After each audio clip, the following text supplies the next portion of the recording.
Olá, gostaria de dizer que é um prazer estar mais uma vez aqui ministrando a lição da nossa EBD.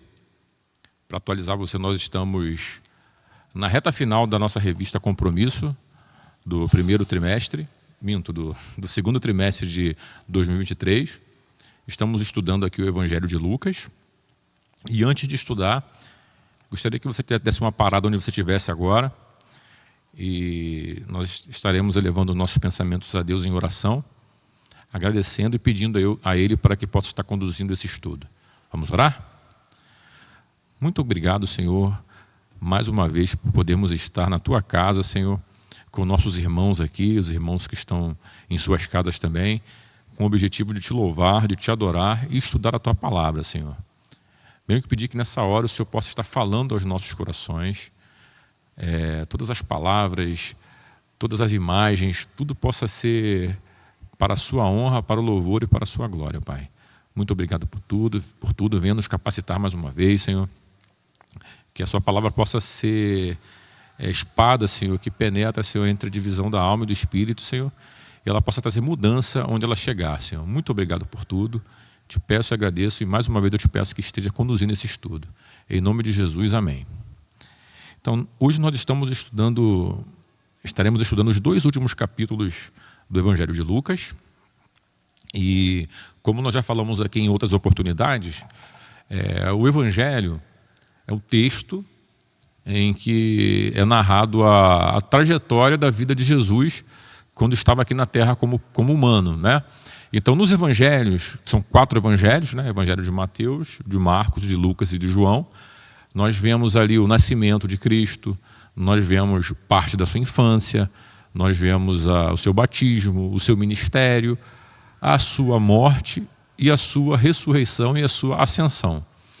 Então, são relatos, eu não diria nem importantes, eu diria que são fundamentais para a fé cristã, que são os relatos da história de Jesus aqui na Terra.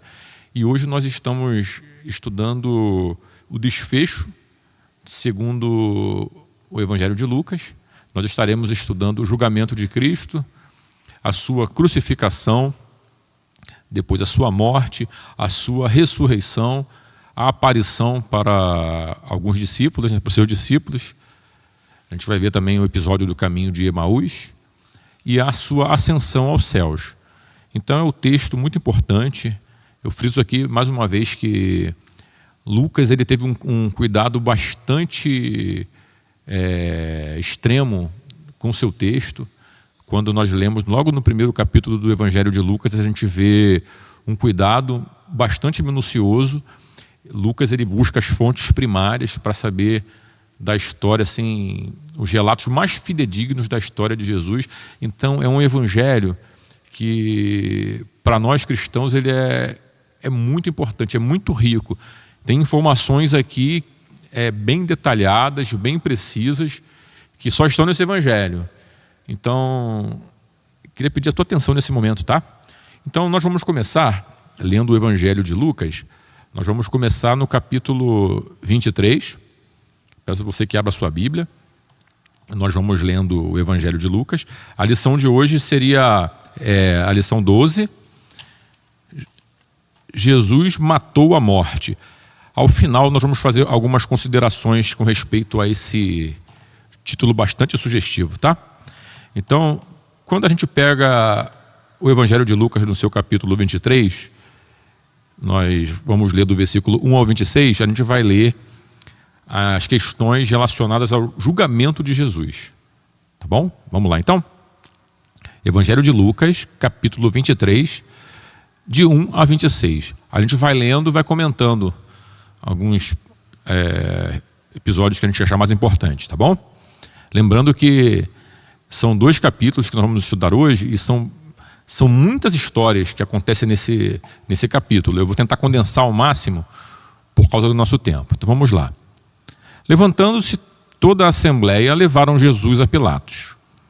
E ali passaram a acusá-lo, dizendo: encontramos este homem pervertendo a nossa nação, vedando pagar tributo a César e afirmando ser ele o Cristo, o rei. Então lhe perguntou Pilatos: és tu rei dos judeus? Respondeu Jesus: Tu o dizes. E disse Pilatos aos principais sacerdotes e às multidões: Não vejo neste homem crime algum. Porém, insistiam cada vez mais, dizendo: Ele alvoroça o povo, ensinando por toda a Galileia, desde a Galileia, por toda a Judéia, desde a Galileia, onde começou até aqui. Tendo Pilatos ouvido isto, perguntou se aquele homem era galileu. Ao saber que era da jurisdição de Herodes, estando este naqueles dias em Jerusalém, lhe o remeteu. Vamos fazer alguns pequenos comentários aqui a respeito dessas duas figuras que aparecem aqui. Foi citado inicialmente o nome de Pilatos e depois o nome de Herodes.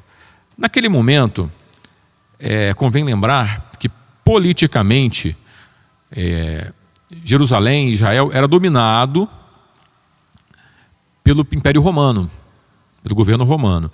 Então, o que era uma prática de Roma quando dominava um país? Eles faziam assim, eles não mexiam, eles não interviam na religião daquele país. O que interessava para Roma? Para Roma interessavam os tributos daquele povo. O que aquele povo iria dar de dinheiro, de riquezas para o seu domínio. Então, o que eles fizeram? Naquele momento, o reino estava dividido. Quando a gente começa a estudar a história de Israel, a gente vai ver que nesse momento aqui havia um imperador chamado Herodes, o tetrarca. Foram vários Herodes, porque ele dividiu o seu reino em 4 províncias. Aí ele morre e 3 dos seus filhos dominam essa província. E num determinado momento, esses 3 filhos estavam dominando. Um outro enviado de Roma é colocado no lugar de um deles para governar uma outra província, e esse era Pilatos. O que acontece? A gente observa aqui que Jesus foi levado a Pilatos, porém Pilatos reconhece aqui, está logo no versículo 7, que Jesus não deveria ser julgado por ele, porque onde Jesus morava, né, onde ele era acusado de cometer essas afrontas, era a jurisdição de Herodes.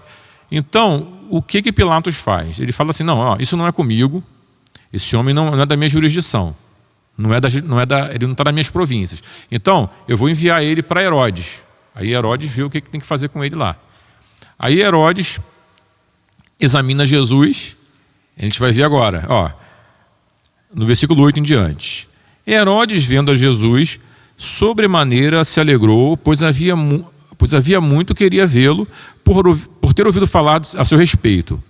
Esperava também vê-lo fazer algum sinal, e de muitos modos o interrogava. Jesus, porém, nada lhe respondia.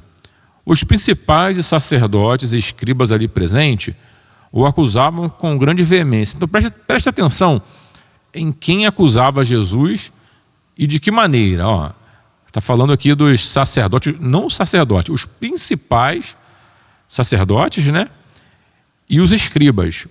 Acusavam com grande veemência, ou seja, com muita raiva, com muita ira, eles estavam irados com Jesus, né? Mas Herodes, juntamente com os da guarda, tratou com desprezo e, escarnecendo dele, fê-lo vestir um manto aparatoso, né?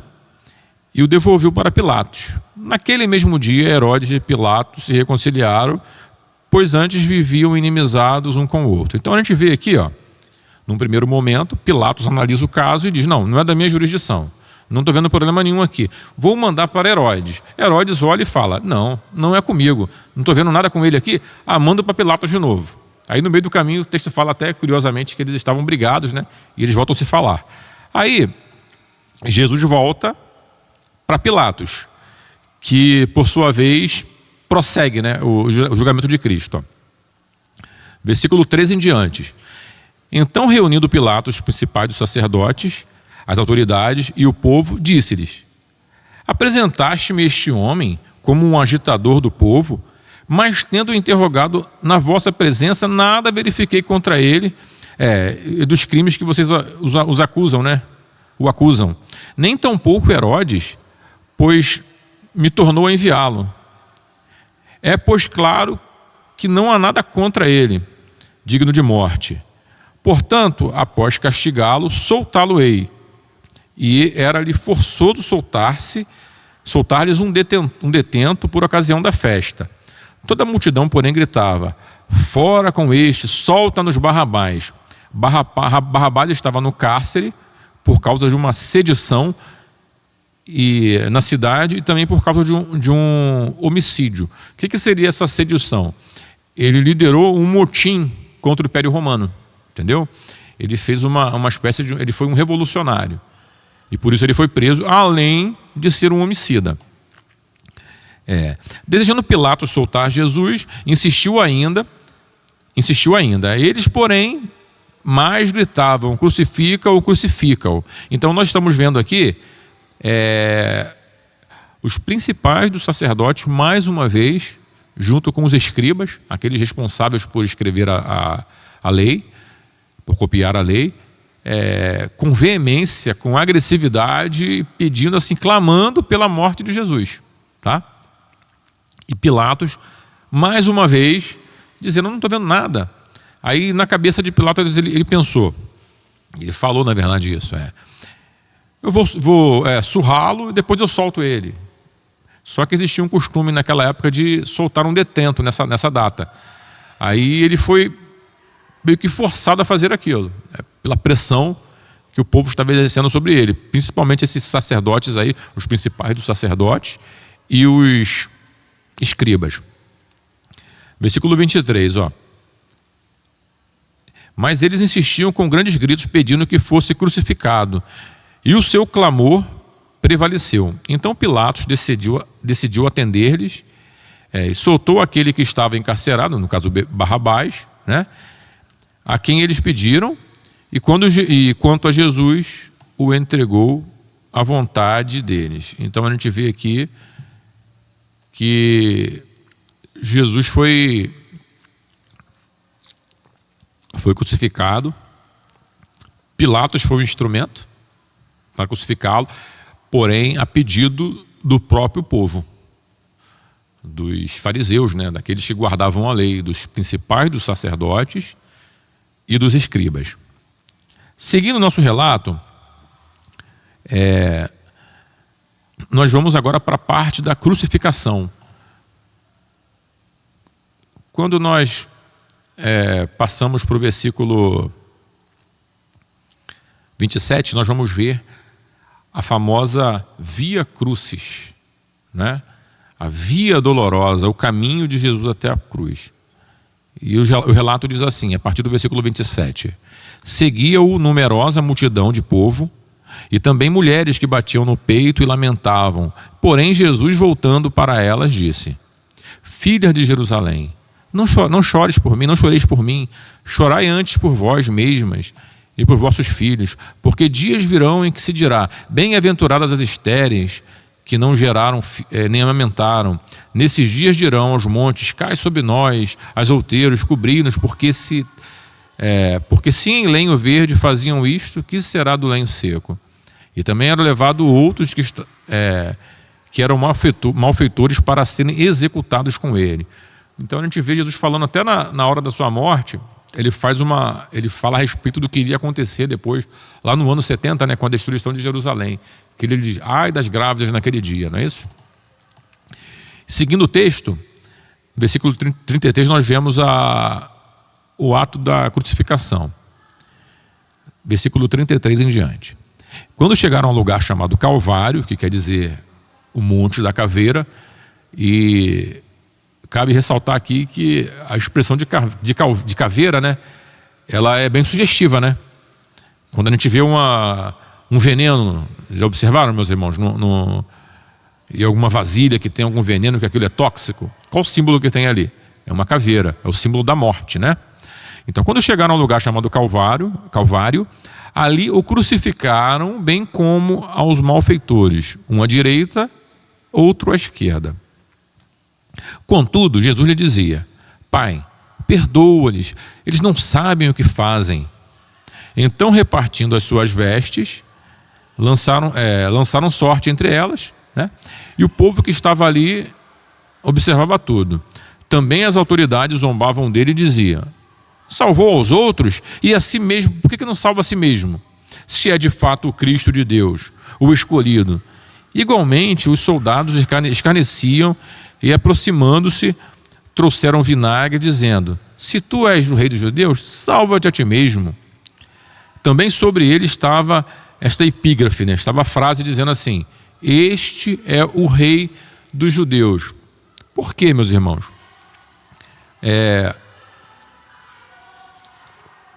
Como eu falei para os irmãos, eles estavam no domínio do Império Romano. Então, essa frase era uma maneira de afrontar Jesus, de zombar, de escarnecer de Cristo. Eles diziam assim, do Cristo, né? Você não é o rei dos judeus? Que rei é você que está sendo crucificado agora? E uma outra coisa interessante, o texto fala sobre duas pessoas também que estavam numa situação parecida com ele. Dois malfeitores. O texto, na tradição, a gente costuma dizer que eram dois ladrões, né? Porém, o texto sagrado diz que eram dois malfeitores. E outra coisa também a acrescentar é que a morte de cruz, ela não era uma morte por crimes, vamos dizer assim, por crimes leves. Quem era morto na cruz, eram pessoas que cometeram crimes severos. A gente vê a questão do Barrabás, que era um que estava preso, aguardando a vez dele. Ele era um homicida, né? Era uma pessoa que matava outra pessoa. Eram crimes muito graves. Então, Jesus foi colocado numa posição como quem estivesse afrontando o Império Romano, como realmente tinha feito Barrabás. Entendeu? Aí colocaram aquela frase para escarnecer de Jesus e ao lado de dois malfeitores. Aí acontece uma passagem também muito interessante a respeito dos dois malfeitores. Discorrendo a partir do versículo 39, a gente percebe, um dos malfeitores crucificados blasfemava contra ele, dizendo: não és tu o Cristo? Salva-te a ti mesmo e a nós também. Respondendo-lhe o outro, o repreendeu, dizendo: nem ao menos temes a Deus, estando sob igual sentença? Então observa aqui, ele falou para um malfeitor olhou para o outro e disse assim: não temes a Deus? Quando ele falou isso, fica claro que naquele momento ele reconheceu que Jesus Cristo era o próprio Deus, porque um malfeitor estava zombando de Jesus e ele dizia: você não teme nem a Deus, cara? Isso que ele quis dizer. Então ele reconhece naquele momento que Jesus era Deus. E é tão interessante o desfecho que no versículo 41 ele diz: nós, na verdade, com justiça. Vou voltar um pouquinho antes, desculpa. No versículo 40, respondeu-lhe, porém o outro repreendeu, dizendo: nem ao menos temes a Deus, estando sob igual sentença? Nós, na verdade, com justiça, porque recebemos o castigo que os nossos atos merecem. Mas este nenhum mal fez. E acrescentou: Jesus, lembra-te de mim quando vieres no teu reino. E Jesus lhe respondeu: em verdade te digo que hoje estarás comigo no paraíso. Então, aquela foi uma conversão genuína. Primeiro ele reconhece que Jesus era Deus, e depois ele reconhece que Jesus tinha um reino, e ele pede: Senhor, tem misericórdia de mim, né? Deixa eu entrar no seu reino. Jesus diz para ele assim: hoje mesmo estarás comigo no paraíso. Então aquilo é um testemunho fortíssimo de uma pessoa que realmente teve uma conversão com Jesus. E seguindo o texto, a partir do versículo 49, nós vemos a morte de Jesus narrada por Lucas. Ele diz: já era quase a hora sexta, escurecendo-se o sol, houve trevas sobre toda a terra até a hora nona. Rasgou-se pelo meio o véu do santuário. Então Jesus clamou em alta voz, dizendo: Pai, nas tuas mãos entrego o meu espírito. E dito isto, expirou. Agora um outro assunto, um outro texto interessante. Primeiro nós vimos que um ladrão reconhece que Jesus era Deus.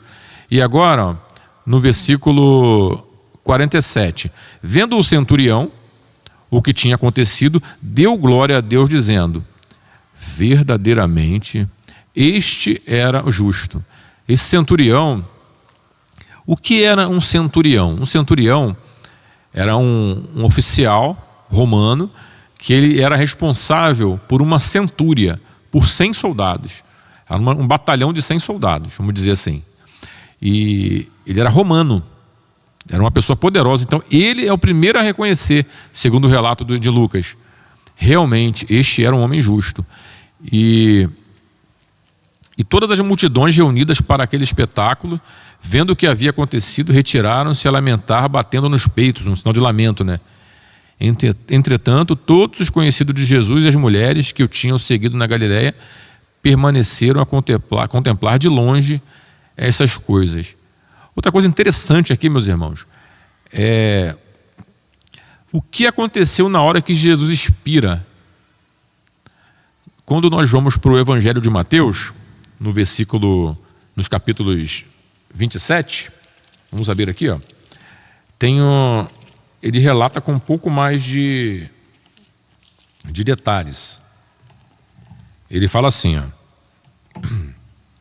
Evangelho de Mateus,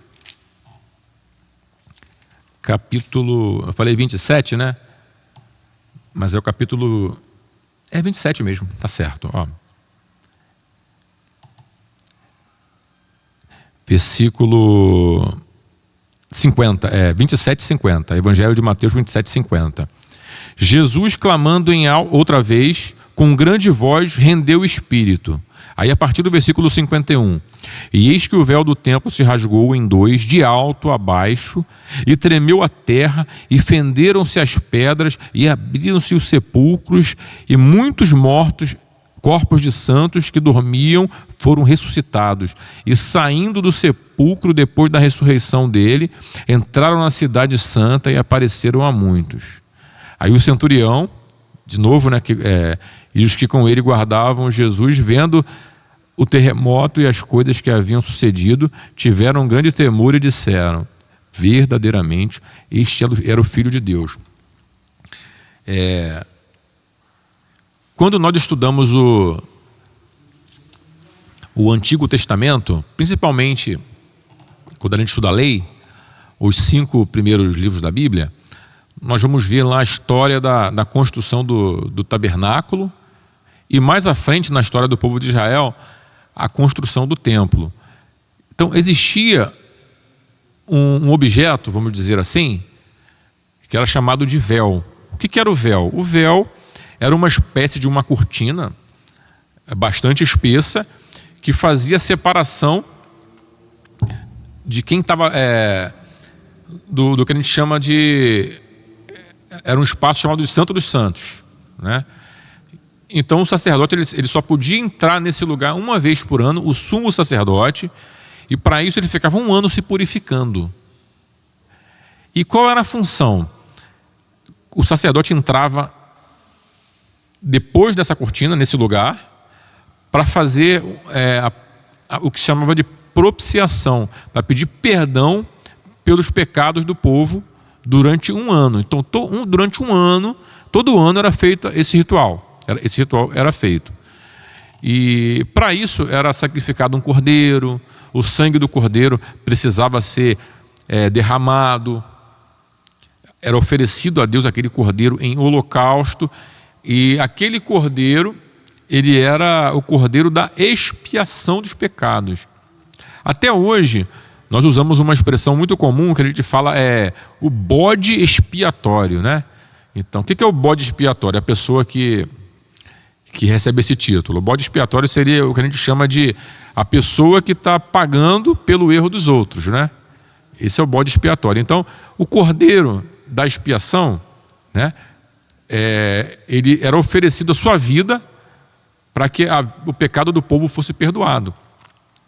E o que é de interessante nisso? Quando Jesus morre, esse véu do templo, ele se rasga de alto a baixo.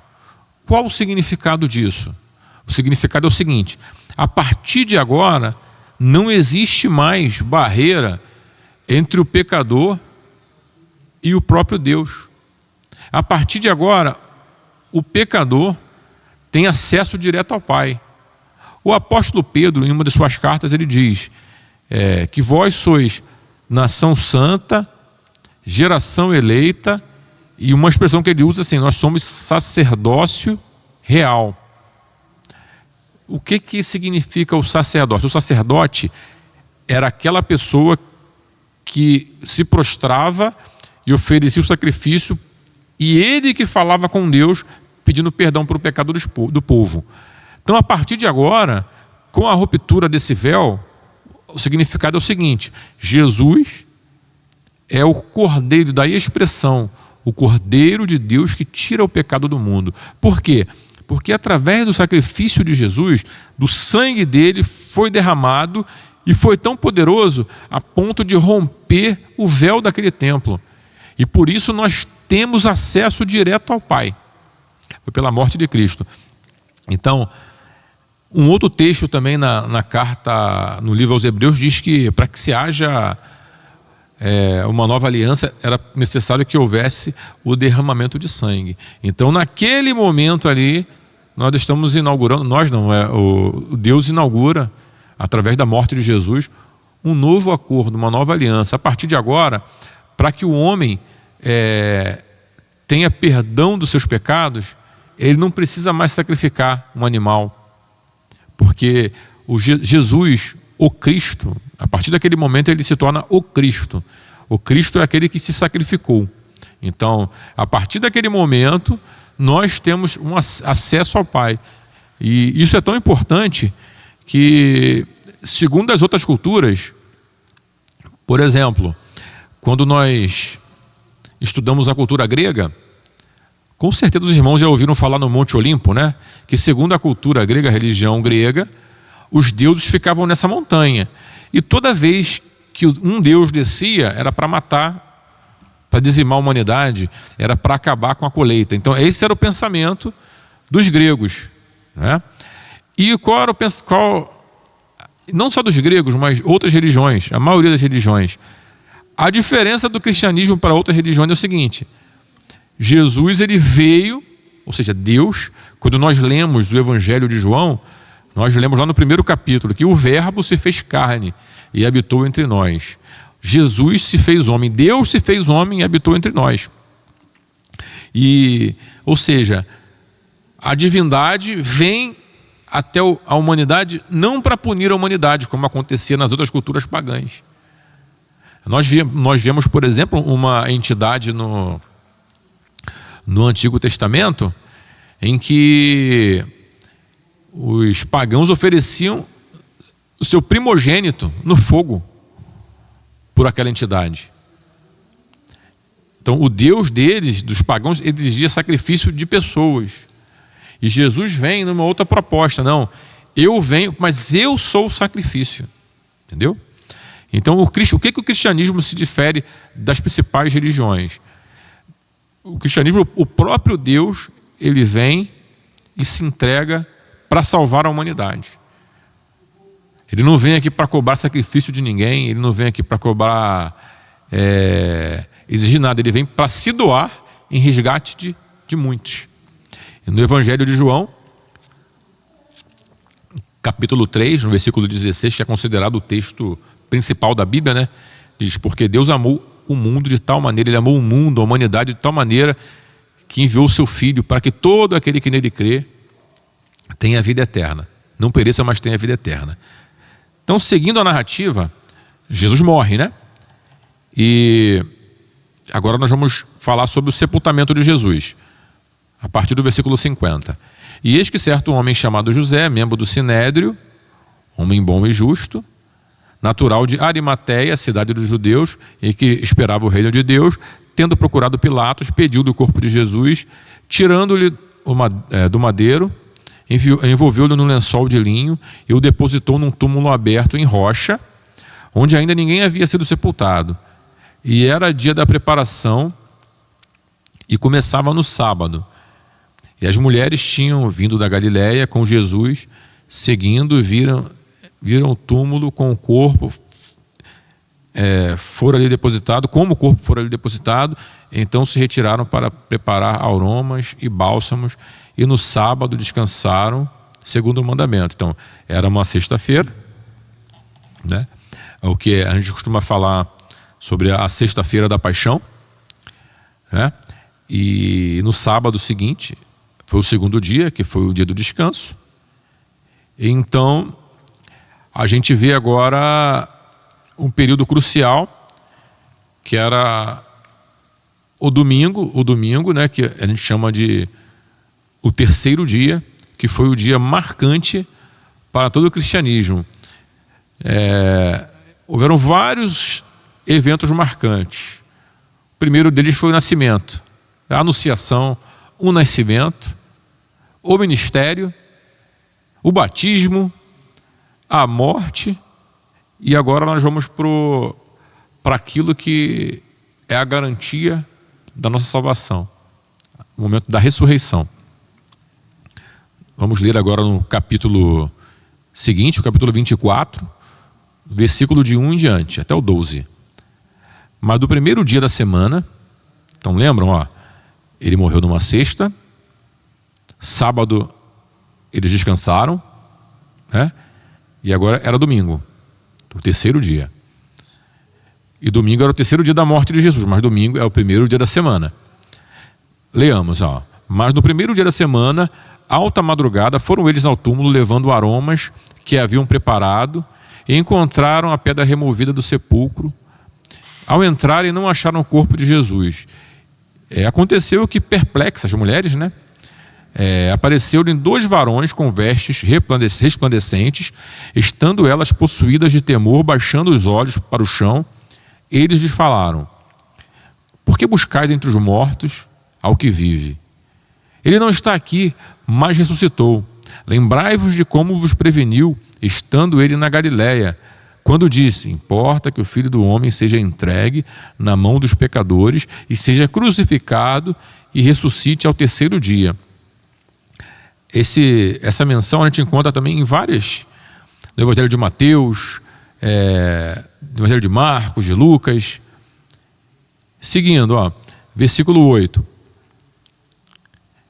Então se lembraram das suas palavras e, voltando do túmulo, anunciaram todas essas coisas aos 11 e aos mais que com eles estavam. Eram Maria Madalena e Joana e Maria, mãe de Tiago. Também as demais que estavam com elas confirmaram essas coisas aos apóstolos. Tais palavras pareciam como um delírio e não acreditavam nelas. Pedro, porém, levantou-se, correu ao sepulcro e, abaixando-se, nada mais viu, senão os lençóis de linho, e retirou-se para a casa maravilhado do que havia acontecido. Primeiro, foram mulheres que foram ver Jesus. E aquele sepulcro, em outro evangelho diz que, mais detalhes, que eram, e a história também diz, que não era simplesmente uma tampa, uma porta, era uma pedra muito grande e muito pesada. Aquelas mulheres não conseguiriam romper aquela pedra. E aquilo era lacrado. E já haviam 3 dias. E a abertura foi de dentro para fora. E Pedro, assim, a gente vê assim a iniciativa de Pedro sempre, né? Ele corre desesperado, vou ver aquilo. E se encanta, se maravilha com o que ele viu. Glórias, né? Glórias a Deus por isso. Aí outra parte interessante, sobre 2 que estavam no caminho de Emaús. Versículo 13 em diante. Naquele mesmo dia, 2 deles estavam a caminho para uma aldeia chamada Emaús, distante de Jerusalém 70 estádios. E iam conversando a respeito de todas as coisas, né? E aconteceu que, quando conversavam e discutiam, o próprio Jesus aproximou-se e ia com eles. E os seus olhos, porém, estavam como que impedidos de reconhecer. Então lhes perguntou Jesus: que é isso que vos preocupa? De que ides tratando à medida que caminhais? Eles, porém, pararam entretecidos, né? Um, porém, chamado Cleopas, respondeu dizendo: és o único, porventura, que, tendo estado em Jerusalém, ignoras as ocorrências dos últimos dias? E ele lhes perguntou: quais ocorrências? O que aconteceu? E explicaram, o que aconteceu a Jesus, o Nazareno, que era varão, profeta, poderoso em obras, palavras, diante de Deus e de todo o povo, e como os principais sacerdotes e nossas autoridades o entregaram para ser condenado à morte e o crucificaram. Ora, nós esperávamos que fosse ele quem havia de redimir Israel. Mas depois de tudo isto, é já o terceiro dia destas coisas, que essas coisas aconteceram. É verdade também que algumas mulheres das que conosco estavam nos surpreenderam tendo ido de madrugada ao túmulo e não acharam Jesus, e voltaram dizendo ter tido uma visão de anjos, os quais afirmam que ele vive. De fato, alguns dos nossos foram ao sepulcro, lembra do Pedro, e verificaram com exatidão do que disseram as mulheres, mas não viram. Então Jesus lhe disse, nécios e tardos de coração para crer tudo que os profetas disseram. Porventura não convinha que Cristo padecesse e entrasse em sua glória? Aí Jesus começa a falar para eles, começando por Moisés, discorrendo todos os profetas, expunha o que a seu respeito lhe consta em todas as escrituras. Quando se aproximaram da aldeia para onde iam, fez menção de passar diante, mas o constrangeram, dizendo: fica conosco, é tarde e o dia já declina. E entrou para ficar com eles, e aconteceu que, quando estavam à mesa, tomando-lhes o pão, abençoou, tendo partido, lhe disse. Quando Jesus partiu o pão, aí os olhos dele, as escamas caíram, e reconheceram, mas ele desapareceu da presença deles. Eu imagino o espanto deles, um espanto primeiro por reconhecer que a sua incredulidade, e depois de reconhecer que Jesus era o Messias, ele se apresentar diante deles. E saíram assim, voltaram para contar para os outros, Versículo 33. Na mesma hora, levantando-se, voltaram para Jerusalém, onde acharam reunidos 11 outros discípulos, outros deles, e outros com eles, os quais diziam: o Senhor ressuscitou e já apareceu a Simão. Então, os dois contaram o que lhes aconteceram no caminho, contaram para eles, como partiu o pão, comeu o pão perto deles. E Jesus aparece aos discípulos. E falavam eles ainda essas coisas, e apareceu de novo no meio deles, e disse: paz seja convosco. Eles, porém, surpresos e atemorizados, acreditavam estarem vendo um fantasma, uma visão, Mas Jesus falou para eles assim: por que estáis perturbados? E por que se sobem as dúvidas no vosso coração? Vede as minhas mãos, os meus pés, sou eu mesmo. Apalpai-me, verificai, porque o espírito não tem carne nem ossos, como vedes que eu tenho. Dizendo isto, mostrou-se-lhes as mãos e os pés, e por não acreditarem, ele ainda, por causa da alegria, estando admirados, Jesus lhe disse: tendes alguma coisa para comer? Então lhe deram um pedaço de peixe assado, e comeu, e um favo de mel, e comeu na presença deles. Aí Jesus começa a falar para ele, olha só: são estas palavras que eu vos falei estando ainda convosco. Importava-se cumprir tudo que de mim está escrito na lei de Moisés, nos profetas e nos salmos. Então lhes abriu o entendimento para compreender as escrituras. Assim está escrito que o Cristo havia de padecer e ressuscitar entre os mortos ao terceiro dia, e em seu nome se pregasse arrependimento para a remissão dos pecados a todas as nações, começando de Jerusalém. Vós sois testemunha dessas coisas, e eis que vos envio a vós a promessa do meu Pai: permanecei, pois, na cidade, até que do alto seja revestido do poder. Esse último texto aqui é citado novamente no livro dos Atos dos Apóstolos, onde acontece o revestimento de poder, que é o derramamento do Espírito Santo, E para finalizar o texto, a ascensão de Jesus. Então os levou para Betânia, e erguendo as mãos abençoou, e aconteceu que, quando os abençoava, ia se retirando deles, sendo elevado ao céu.